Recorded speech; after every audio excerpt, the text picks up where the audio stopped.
Hey there, welcome to the virtual table. And so I decided I wanted to show you probably one of my favorite video games of all time. And it's an excellent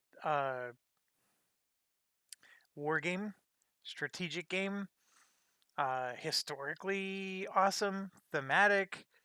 It definitely has its flaws, it has its areas where it could be better. Um, but it is an amazing game. And I probably have put more hours into this game than any other game I own. I think if you looked at my Steam hours, you'll see that there's other games I actually have more hours, but um, that's sometimes because I let my kids play on my computer, or sometimes, I go and make dinner and just leave it running. I mean, there's all kinds of reasons, but I guarantee you this is the game I put most of my hours in. And you would think that I'm an expert at it or I know it super well. There's still so much to learn. Um, this is what they call a strategic game. I'm sorry. Oh, why is it eluding me? Grand strategy game. That's what it is. Um, the entire world is at stake here. There's a lot of things, like especially the battles that are abstracted.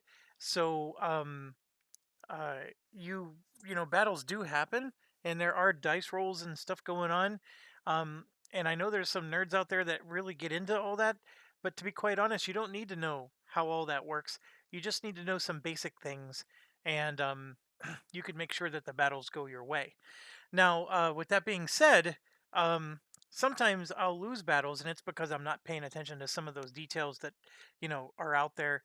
And you're going to find that is the case with this game in general. Now, why am I choosing to show this? I mean, usually I do board games.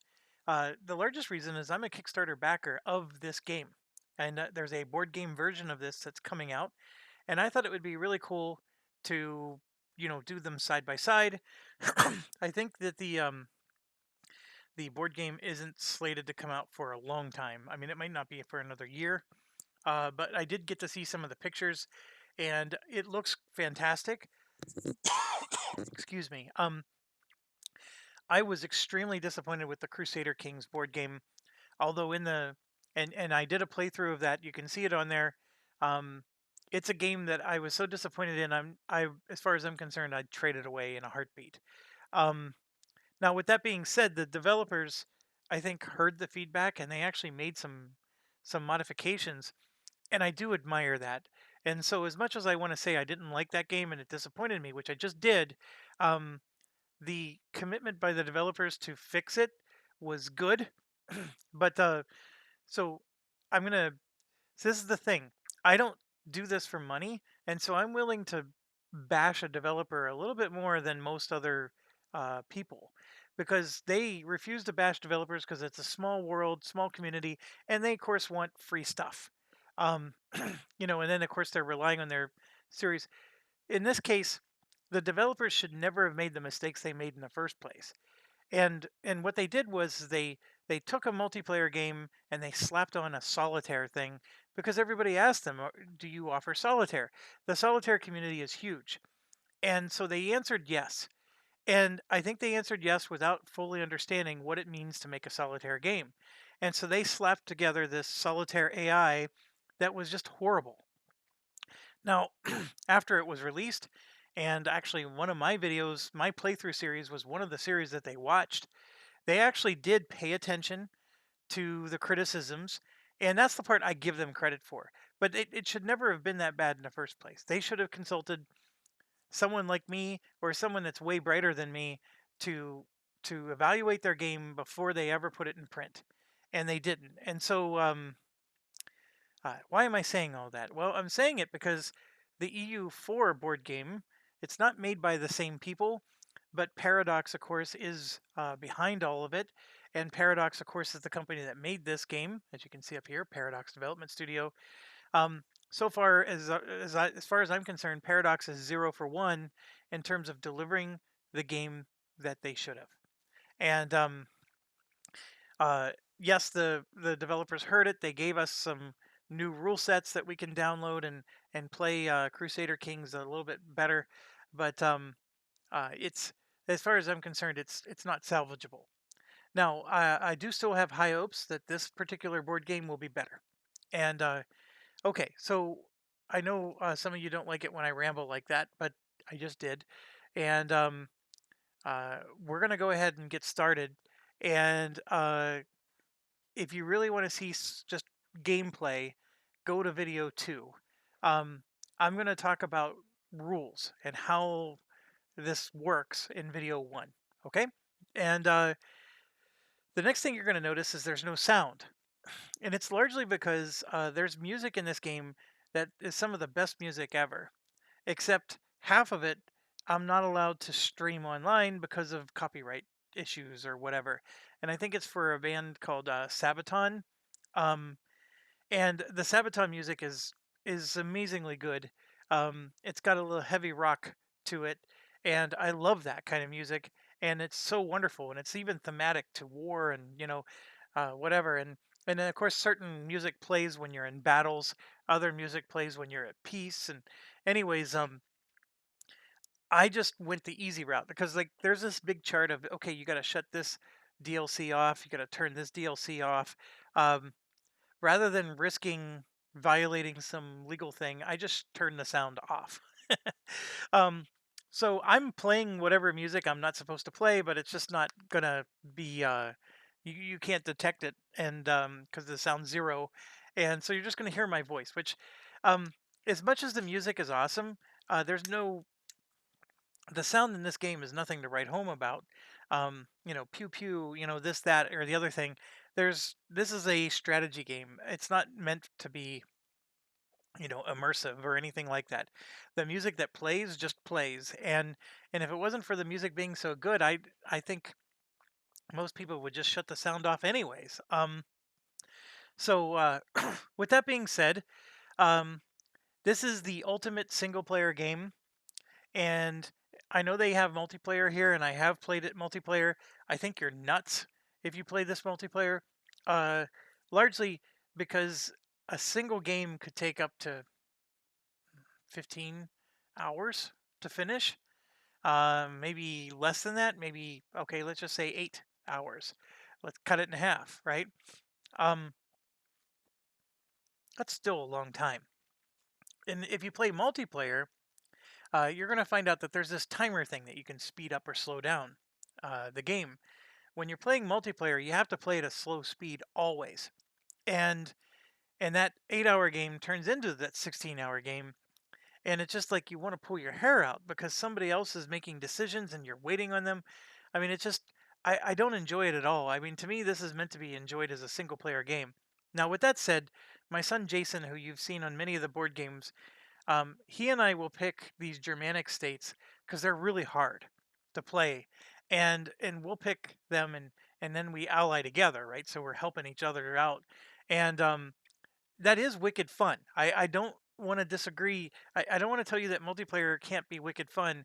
It's just that how long these games are just gets even longer. I mean, it's really an investment, and if you can find somebody to play with for that long of a period of time, I mean, God bless you. That's all I can say about it. And if you're getting random people online to play that with you, they're gonna drop. They're not gonna finish the game, and they will disappoint you, and they will let you down. They're gonna be just like your prom date. They're going to let you down. They're never gonna live up to the promises that they made. Um, so, anyways, with all that said, let's get going. The tutorial is decent. Um, Hopefully, if you watch what I'm doing, you don't need the tutorial, and you might actually, even with my long-windedness, learn this game quicker through me than through the tutorial. And the tutorial is not going to show you half the stuff that's in this game, but let's go ahead and go. So first thing up, when you hit single player, it's going to recommend countries here. And like, for example, it's recommending Poland here, Burgundy. These are what they consider to be interesting countries. But here's the thing, you can pick anybody you want. If I want to be Uzbek, I can click on Uzbek and I can play as Uzbek. If I want to be the Chagatai, I can be the Chagatai. If I want to, get involved in all the, I can pick Vijaya Nagar, and and just play as India. Hell, I can even come over here and you can see that Nobunaga himself is here. Oh gosh, he's one of these. Shinano, Saruga, Mikawa, Oda. There you go. There's the Oda clan, and da, da, da, is a demo under Ashikaga.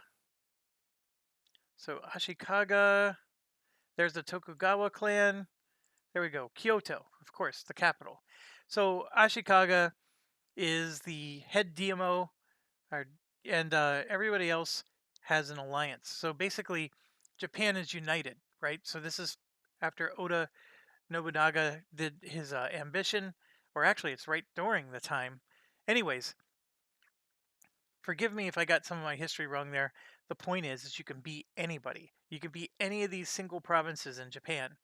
Um, Now, there's pros and cons to who you choose to be, and I want you to understand that this starting date is 1444, and the game goes.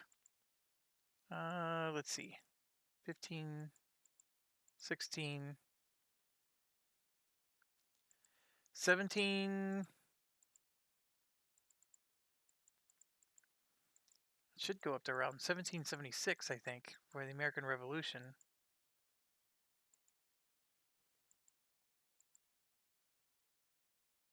There we go, 18. It's still going. So it goes into the 1800s. I don't know when exactly it ends. I mean, we'd have to hit this up arrow. Um,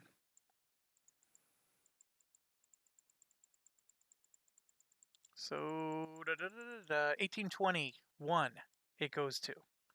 So okay, why am I doing this? Well, first of all, if you look down here, you can see Tokugawa, right? See Tokugawa there? He's united all of Japan. So I think I was right. This was right when Nobunaga's ambition started. And then Tokugawa, of course, finished it. And so you can see Japan's united, whereas in 1444, it was all single provinces.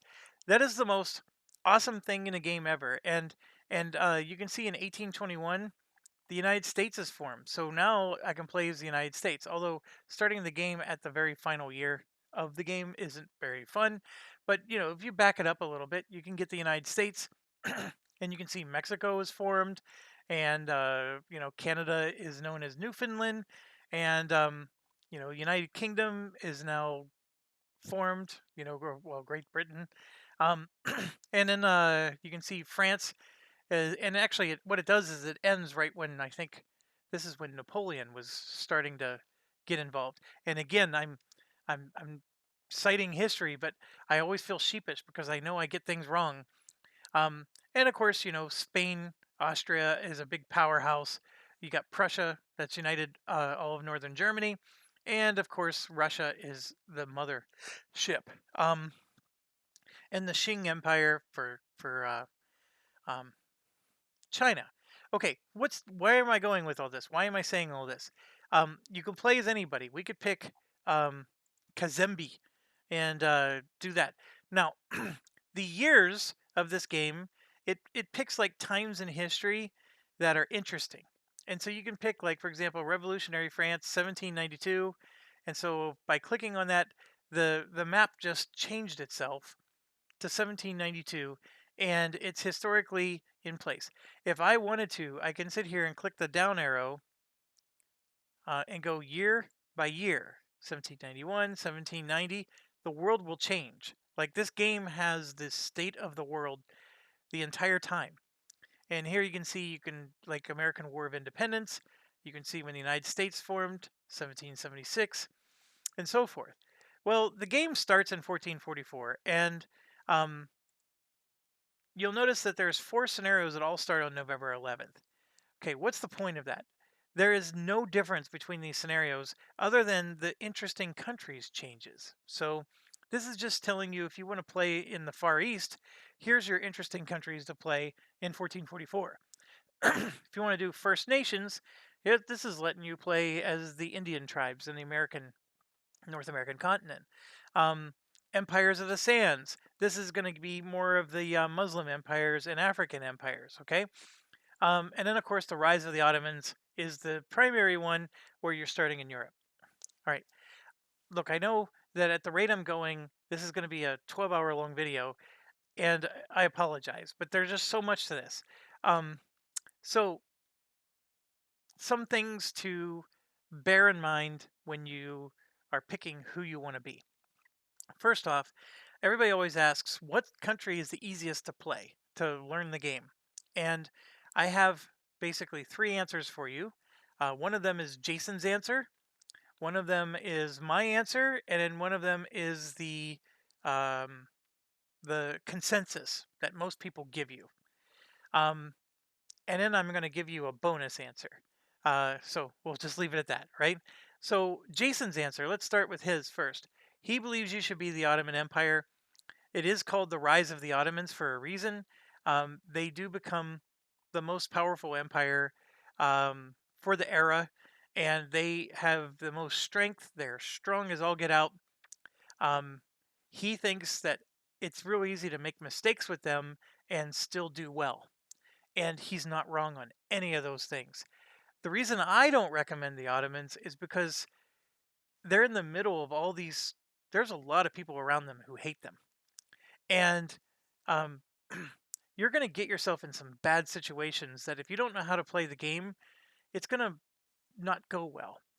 And but if you want the most powerful military, um, and you can maybe declare war and do things like that. I mean, it's got its strengths. And so I haven't even talked about like what are the, because the thing I love about this game is the country you pick dictates how you're going to play in a way. And the how you play, there's like 99 ways to play this game, and they're all fun, or most of them are. And and that's the thing about that puts this game so utterly on top. And the board game is not going to do any of this, by the way. The board game is going to be so watered down compared to this. But it still looks like a lot of fun. I did do some research before I backed it, but anyways, I just want to warn you, the board game can't do half of what this does. But okay, so Jason's recommendation is the Ottomans, and I don't disagree with his recommendation because it probably is one of the more powerful countries to be. I just think you're going to struggle with some things. Uh, but with that said, it's better to struggle with a powerful army than not to struggle at all. Okay, so I'll leave it at that. The My pick of who you should be is Portugal, and the reason I say to pick Portugal is they literally start with 10 provinces. 10 provinces are easy to manage. You can click on each one and manage them, micromanage them. It allows you to play with the micromanaging mechanics.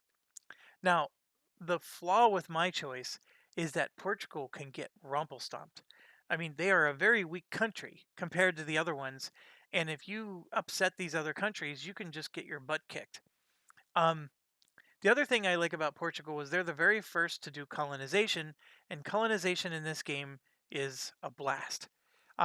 It's one of the most awesome features of the game, and also it's a feature that you're not going to get as the Ottomans. Although I have seen the Ottomans do some colonization with the AI, but um, if you want to enjoy learning the colonization aspects of this game, and that's another thing I want to mention.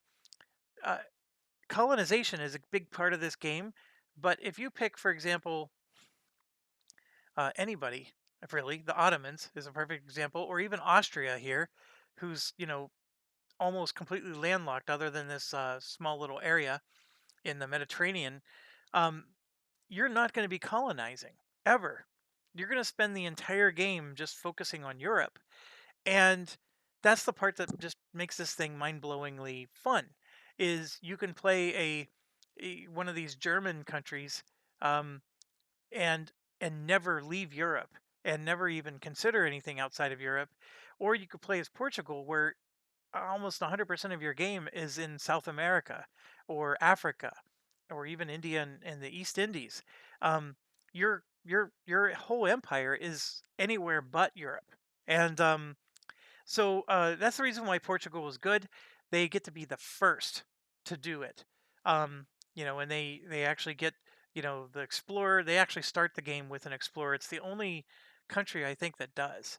Um, but there are huge drawbacks, and the biggest one being you're very weak. And if Castile here decides they don't want you anymore, you're gone. There's no way you're going to hold up against them.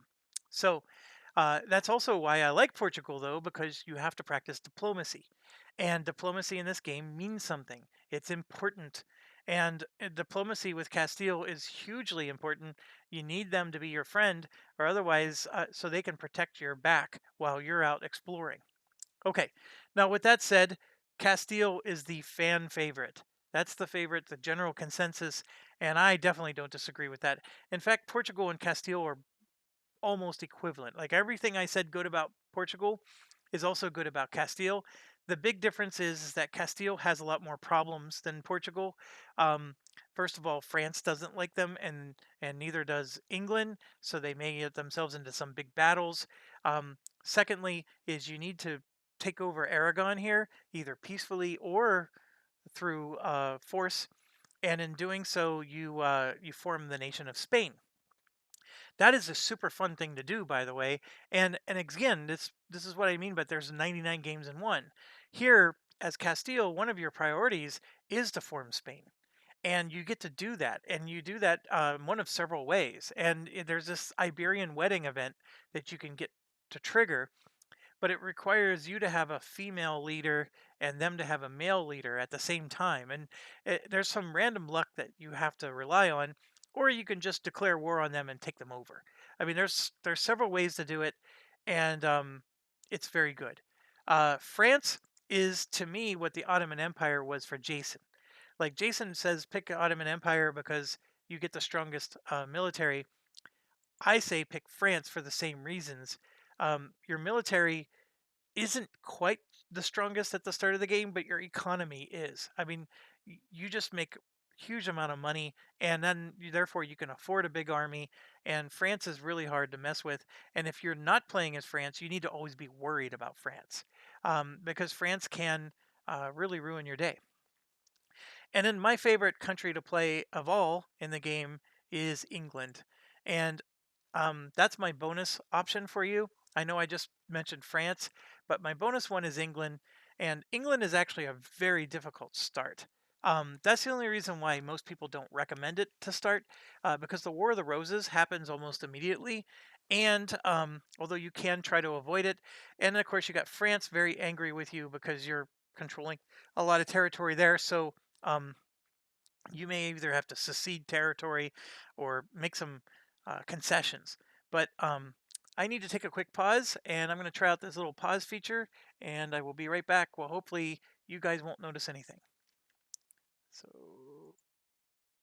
okay, I'm back, and hopefully it didn't seem like a long time for you, even though it was for me. Okay, I could probably go on and on about all these different countries. Um, the To me, what makes this game fascinating is this conversation we're having now. Even though maybe some of you are like, "Oh, just show me the game already." Um, the uh, the one thing I wanted to say about England, which is why it's a bonus one, is you still get to colonize with England. Um, and then if you can somehow secure Scotland, right, and get the mainland secure, uh, with a proper navy, no one's ever going to invade you. And so you don't have to worry about France and how powerful they are. You don't have to worry about the Ottoman Empire and how powerful they are. They will never, ever, ever, ever invade you, assuming you keep your navy up. Um, and that alone makes it so you don't have to worry about the affairs of Europe, and you can just colonize the crap. I mean, it's almost like a bigger Portugal, but they start a lot later than Portugal with the discovery. Okay, now now I don't recommend this for a first player, but my second favorite country to play in this game is Muscovy. Um, Russia is a fantastic, and I always go back and forth of whether it should be Novgorod or Muscovy, but Muscovy is a bit more powerful, and I think historically it is the one that formed Russia. And you can actually, once you unite all of this here, you can actually form the nation of Russia. And that's another cool thing about this game is you can form Germany, for example, or Prussia, even though, because right now there is no Prussia. There is, the Teutonic Order, there's Pomerania, um, Brandenburg, which I think is historically what formed Prussia. But anyways, the next thing is that this game, like I said, has really deep diplomacy. Now, what I mean by diplomacy, it's not like Civilization where you talk to some figure who laughs and smiles at you and agrees to things or doesn't agree or will only agree to things if you give him a lopsided deal in his favor. That's not necessarily true in this one. In this one, they do have a point system, and they tell you like uh, this guy's not agreeing with you because uh, a certain number of points are against you for these, and it tells you the reasons, like what you did, like you backstabbed them one day or whatever. And those points constantly change based on what you do. The bigger thing is that you'll see here that like Sweden, you'll see under diplomacy, there's all these different flags, and so they're a junior partner under Denmark, which means that Denmark is actually in control. So in order for Sweden to be its own independent nation, they would have to break free and actually do a revolution and rebel. Um, and here, this is just granting military access, and then this is military access that's been granted to them. And Norway is the same deal.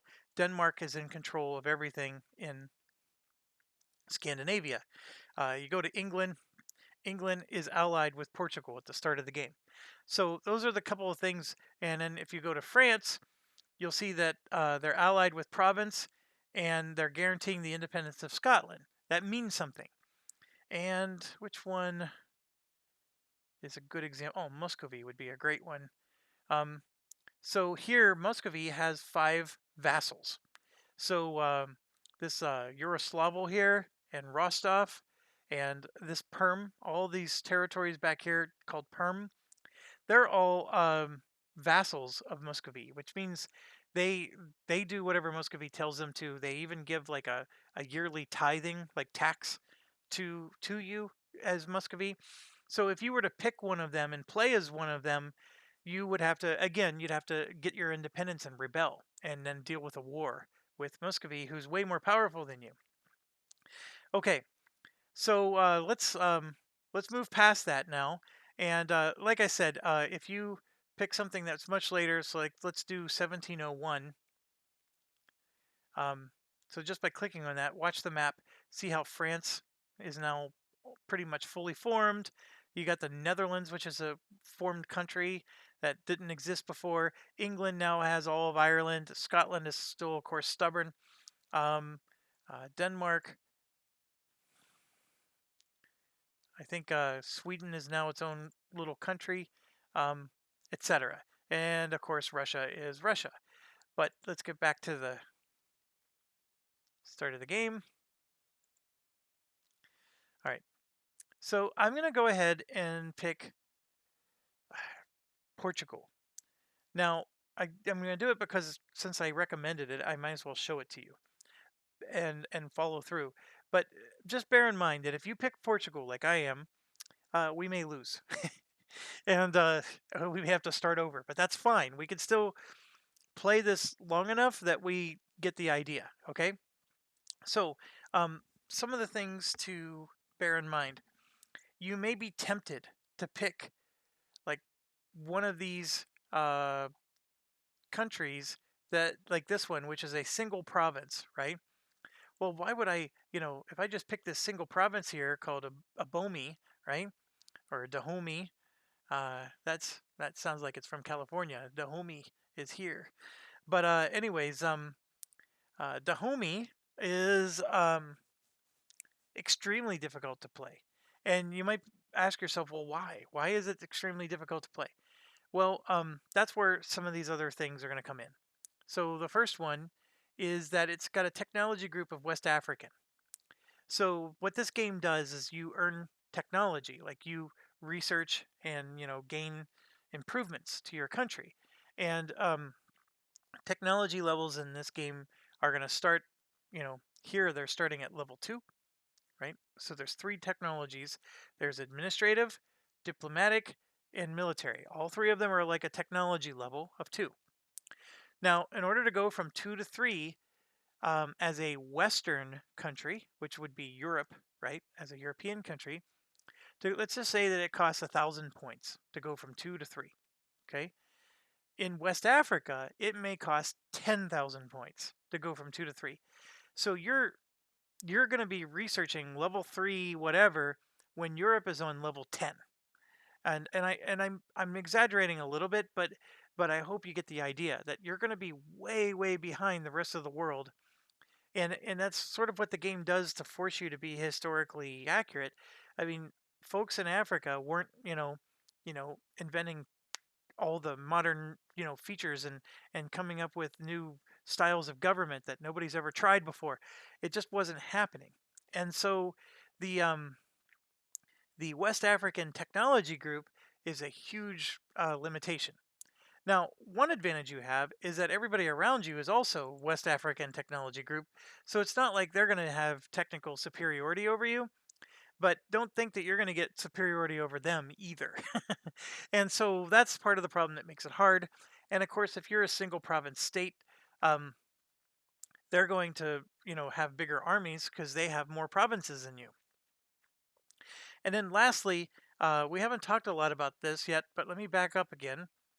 And so, for example, I picked on France. See how it has the technology group of Western? That's and then they already start at level 3, so that's even worse for you. um, but there's a lot of things to this game. So what you're looking at is the political view, and then there's what's called the trade view. So every one of these regions that you see, like the Champagne region here, is a single trade center. And if I actually we have to start the game to see the trade center, but um, all these provinces, whatever they produce goods wise, are sold in a single trade center that represents all of those provinces. The northern France here, these provinces will all sell in the English Channel trade node, which is also shared with England. And then you can see France basically, let's say if you had historical France, right? France has 1, 2, 3, 4 different trade nodes within its country. So if I improve production in this particular province, it's going to go to this trade node here, and these trade nodes down below aren't necessarily going to benefit. Now, there's things you can do to manipulate that, and that's a game within itself, and I'm not going to describe all that right here and right now. But just understand that the way trade works in this game is it's all based on region. And you can see that Novgorod, for example, has its own trade node, and Muscovy doesn't. Most of Muscovy starts in that trade node, but Muscovy doesn't have control of the trade node. And so Novgorod has a huge economical advantage over Muscovy, although Muscovy has more military superiority. Um, Now, what's really cool is if you go to North America, they have trade nodes as well. And even though at the start of the game we never discovered the New World, 1492 hasn't happened yet, right? And we're not talking Leif Erikson here. Um, so, but once you do come to North America, the trade nodes are already in place because the Indians will be using these trade nodes. These trade nodes are based on the provinces. It's a little abstract, but it's representing the ability for that collective region to trade, buy and sell goods. Okay. Now, what this map doesn't show you, and once we start the game, it will, is there's actually arrows. So this trade node will feed certain regions of Europe. It'll feed certain regions of North America, and they're connected to each other. So, for example, Chesapeake Bay is going to trade with Ohio, right? These obviously they will, but they're next to each other, and they're gonna do that. And Mississippi River trade node might trade with Chesapeake Bay, but they may also trade with the Caribbean trade node. Okay, so there's things like that, and I can tell you with certainty that Chesapeake Bay trades directly with the English Channel. And so the game is set up that if you follow the um, historical, you know, uh, placement of colonies, you will benefit from it. And why is this important? Chesapeake Bay having a direct link to the English Channel is important because remember, you can manipulate trade to leave one region and go to another. So basically, I can take the goods that come from here and send them home to the English Channel, and then collect revenue from that. It's not a direct ownership thing, and it'll make more sense once we start playing. Next thing to understand when you're selecting, oh, I forgot to mention, like if you pick Japan, they have what's called a Chinese technology group, which is better than the African one, but not by much. Um, and then if you pick like, Uzbek here, you can see it's the nomadic technology group, which is awful, awful, awful. But even like Russia, um, if you pick Muscovy here, it's an Eastern technology group, which is not as good as Western. Western is the best in the game. Like Eastern's like maybe 1.2, so you have to, do an extra 20%. But then things like the African one might be 300%, right?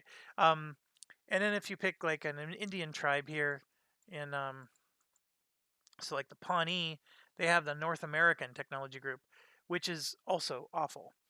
Now, what's awesome about this game is you can pick an American Indian tribe, and if you survive the initial settlers coming, there is a way in this game to convert your nation to be a Western technology group.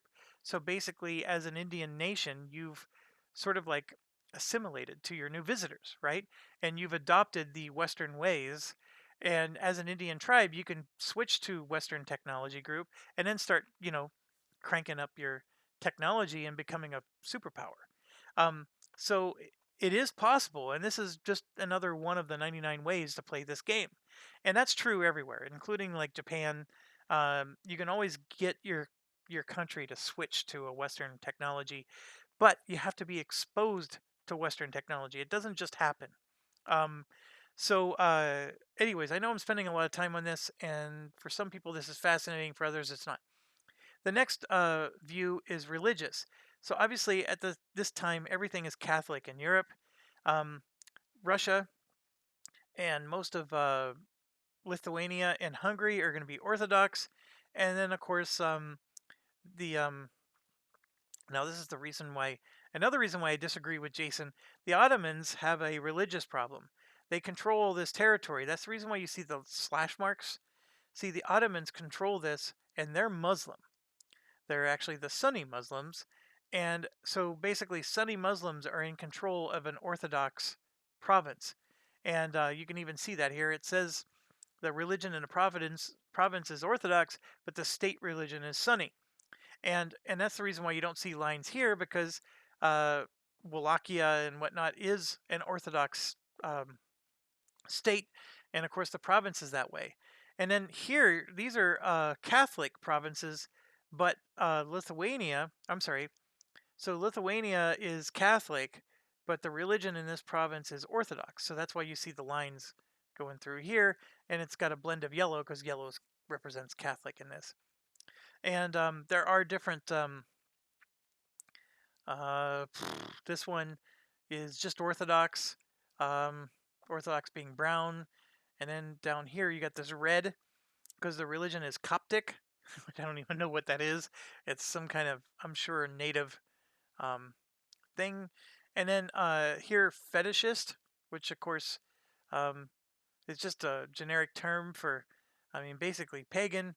Um, and so, yes, the pagan religions have that, generic, you know. So right here, the religion is Fetishist, but the state religion is Sunni.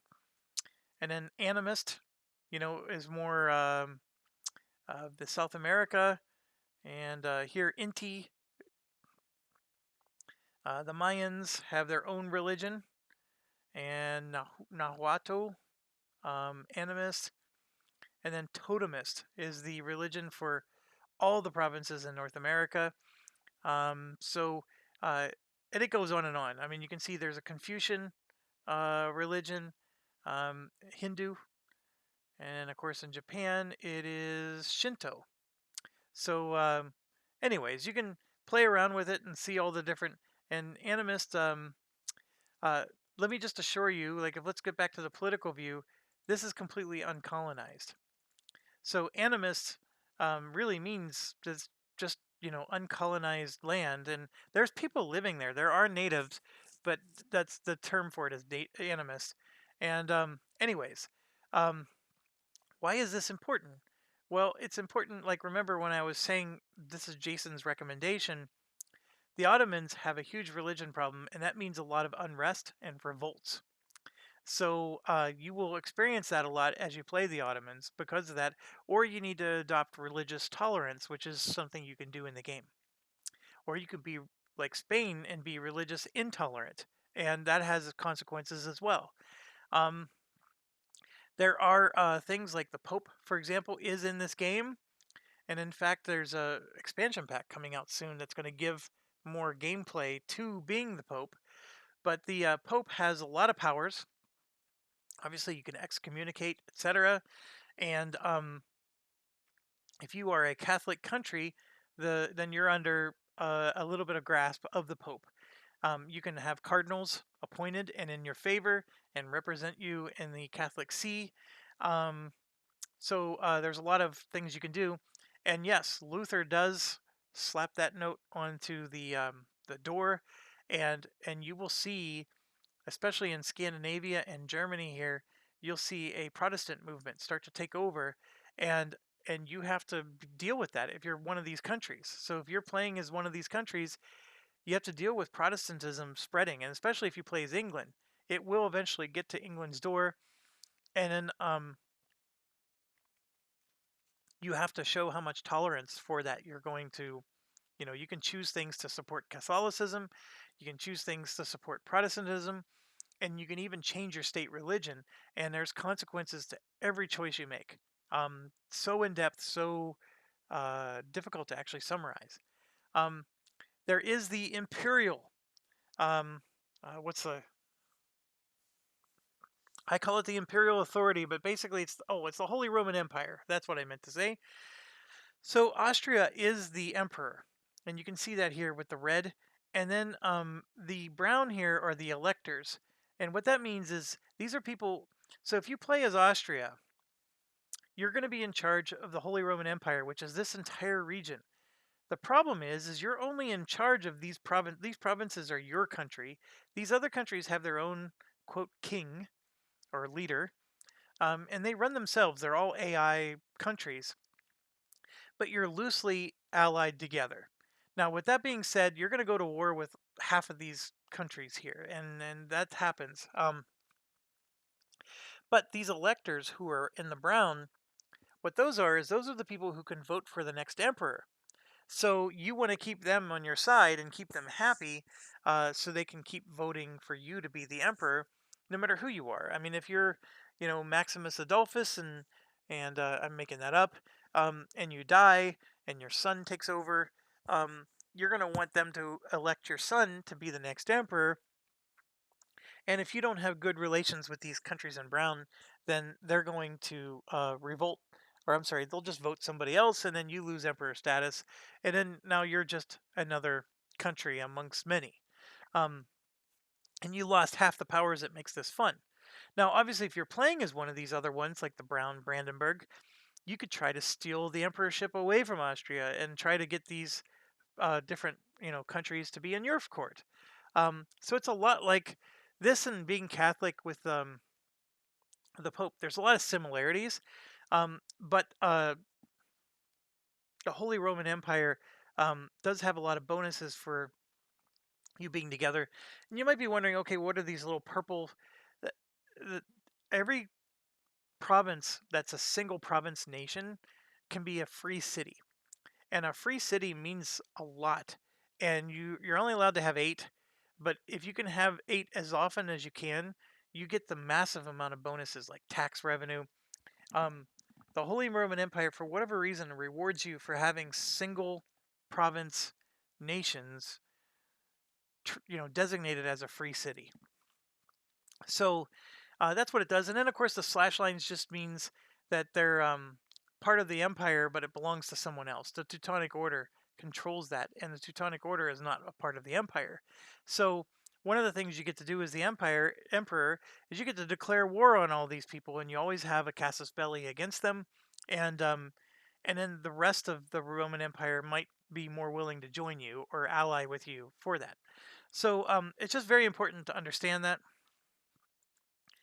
And then diplomatically, it's just trying to say who's at war with whom. And if you pick like Hungary, you can see the diplomatic tree there. England is got an alliance with Portugal, so that's why you're seeing Portugal in blue. Muscovy has these are the vassals, and I'm sure somebody's at war at the start of the game, or maybe they're not. Maybe everybody truly is at peace at this point. But if somebody was at war, that would come up red. And Moldavia, I think, is they're guaranteeing independence. And then these are vassals. Here you're going to see junior partners. So yeah, the junior partners are going to show up there. And Scotland is guaranteed by France, so that's what the purple means, etc. Okay, development is not something that I'm going to get into at the moment, but just understand that the most highly developed areas are the richest, highest, think of it like in terms of best economic capacity and best culture, right? And you can see Italy, of course, is the most developed, and the Papal State would be that region, and it makes sense. It also makes sense that Florence is one of them, because you could actually be, Cosimo Medici at the start of this game, which I find pretty cool. And this is actually a fun country to play as. They are a republic, which we haven't even gotten into. There's different government types, and a republic government type is completely different than what you're going to see in this playthrough. And of course, Milan, you can see their development is 30, with a base tax of 11, production of 11, and manpower of 8. All those will mean something to you at some point, but I think you get a general gist. The overall development of 30 is huge. To have that at the start of the game, and this one, of course, is 28, and these are 28. And then, of course, you move up to England, and London's the best you got out of 20. So London's a little bit more backwater than Italy at the moment. Paris being 23, and you can see, and so forth. So, and then, of course, if we go to Russia, excuse me, this is like backwater central. Novgorod is the best one at 20, but even Moscow itself is at 17. So you can see that, and then like parts of Russia here, that's 3. So not very developed. It represents, a lot of things, but largely, it's basically, if you move out here, it's all woods. It's all countryside. So, anyways, enough of that. There are regions which don't let that confuse you. The Russian region is really a culture thing, and the best way to describe it is if you take over territories that are in this region, you won't suffer too much from a culture problem. You're going to run into cultures that you don't necessarily consider to be native.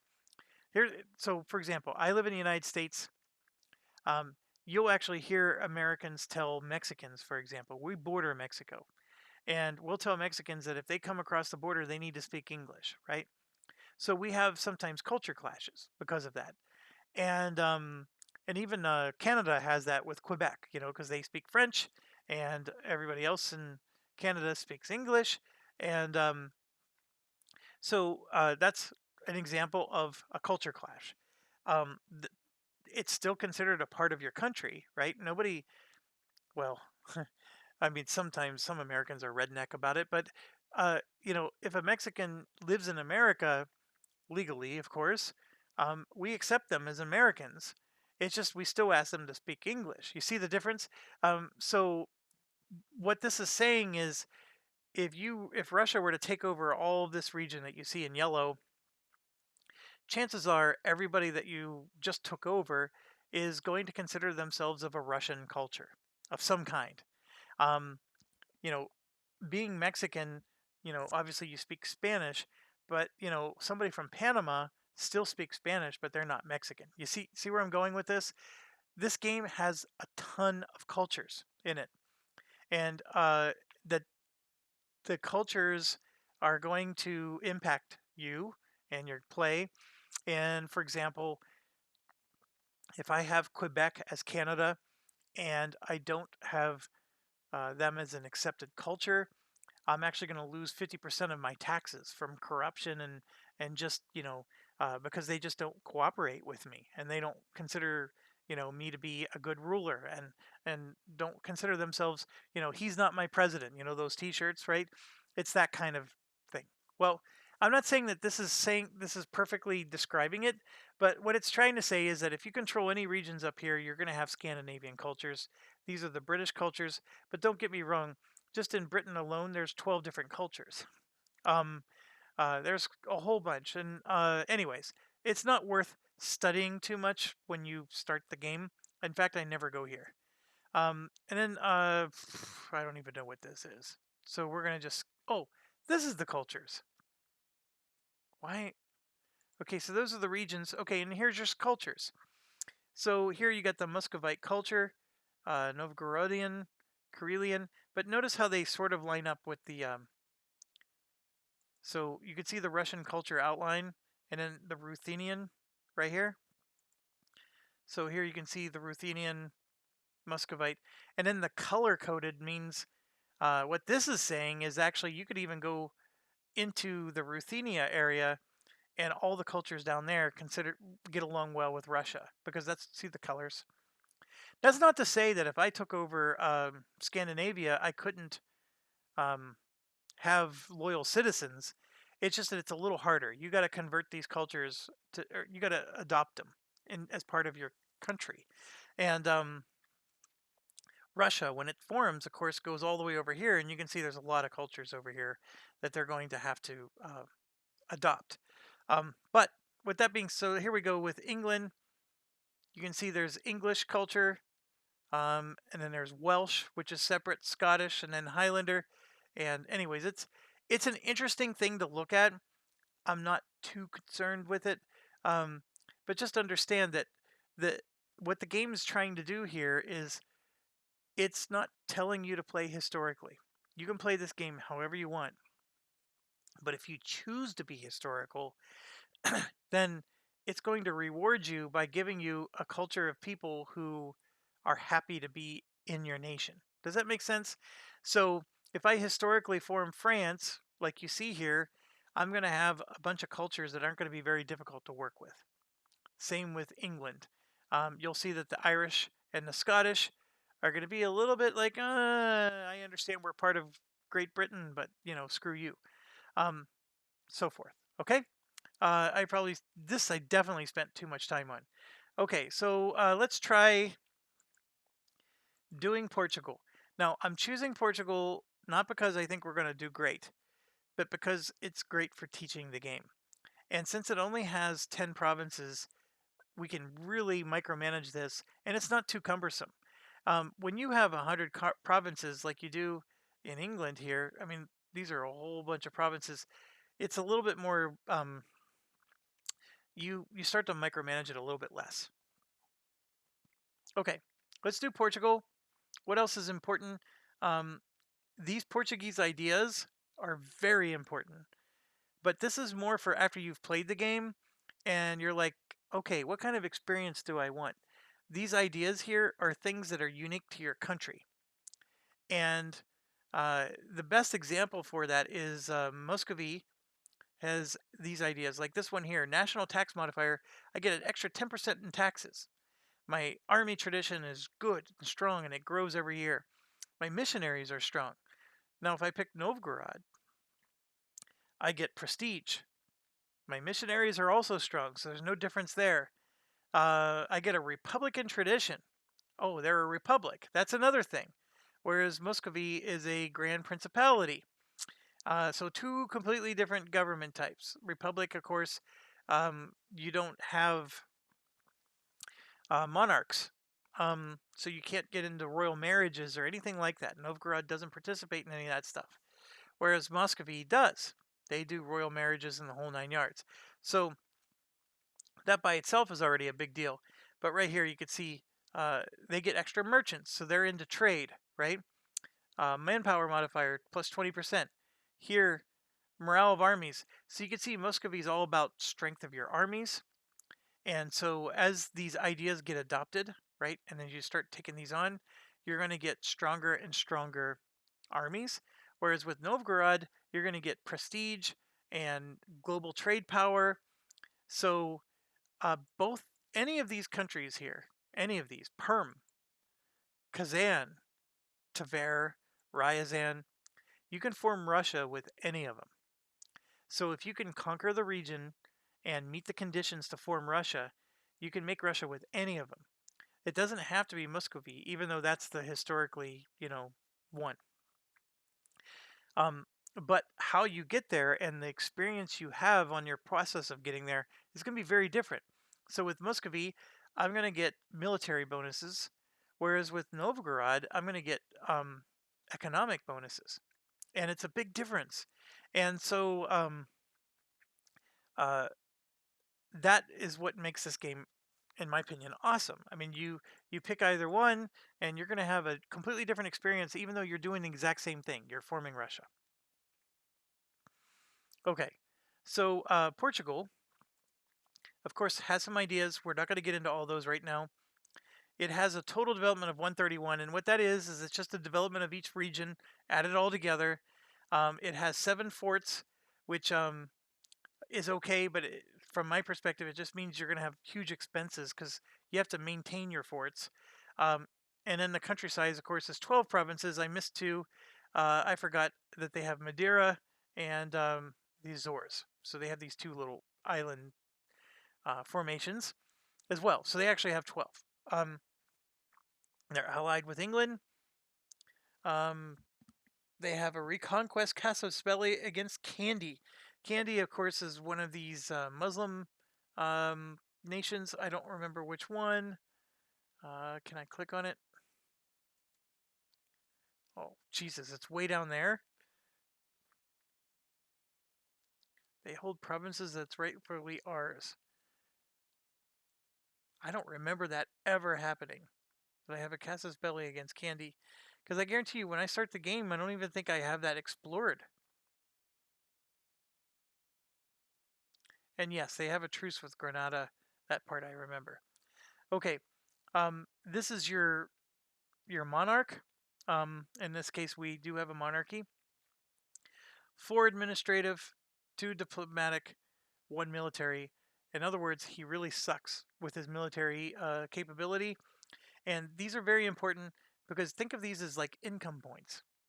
And so I'm going to get really good income towards administrative skills. I'm going to get a poor income against diplomatic and extremely poor income for military. So that's how you have to look at it. You don't get a choice in the beginning of the game. So let's go ahead and hit play. And I do like to do Ironman mode. It's interesting because when you saw me play Panzer Corps, if you did watch those series, I like to load games when things aren't going well for me. But in this game, I think it's a lot of fun to just play it. And it's thematic and it tells a great story. And if you lose, just you lose. Start over. Um, and the other thing is no 2 games ever play the same. The AI, there's so many wonderful things that the developers do with this game. But I'll get into that in the next video.